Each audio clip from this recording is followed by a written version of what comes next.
இப்போ ஸ்வீட் இல்லாமல் ஸ்வீட்லெஸ்ஸில் குலோப்ஜாம் செய்ய போகிறோம். இப்போ அதுக்கு கொஞ்சம் தண்ணி, ஜீனி பாகுக்கு பதிலாக சுகர் ஃப்ரீயை போட்டு பாகு காய்ச்ச போகிறோம் குலோப்ஜாமுக்கு. இப்போ தேவையான அளவு தண்ணி ஊற்றிருக்கோம். இப்போ சுகர் ஃப்ரீ மாத்திரை போட்டுக்குவோம்.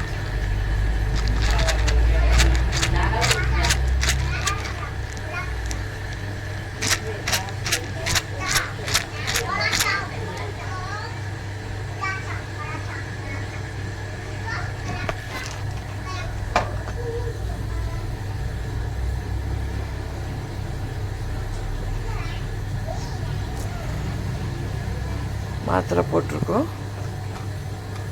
அது கரையட்டும்.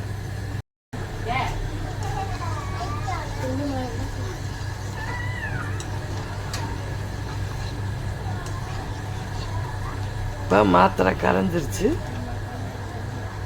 கொஞ்சம் ஒரு கொதி வரட்டும்.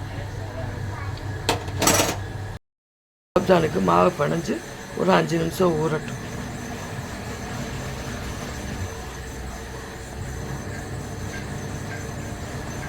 அஞ்சு நிமிஷம் ஆயிடுச்சு. நம்ம கையில் எண்ணெய் தடவிட்டு உருண்டைகளாக உருட்டுவோம். உருட்டியாச்சு. இப்போ எண்ணெய் காஞ்சிருச்சு.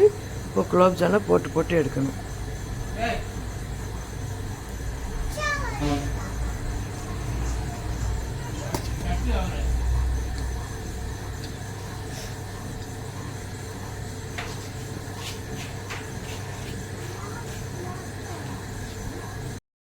இப்போ பொன்னிறம் ஆயிடுச்சு, உடனே எடுத்துருங்க.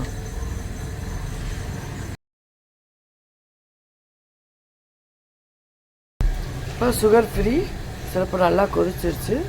இதை ஆஃப் பண்ணிடுவோம். இப்போ இந்த சூட்டில் ஒரு நிமிஷம் கழித்து இதை போட்டுருவோம் குலோப்ஜாம்.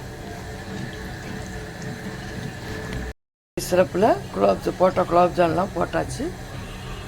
இப்போ கொஞ்ச நேரம் 1 மணி நேரம் ஊறின பிற்பாடு நம்ம எடுத்து சாப்பிட்லாம். எங்களுடைய சேனலை லைக் பண்ணுங்கள், ஷேர் பண்ணுங்கள், கமெண்ட் பண்ணுங்கள். நன்றி.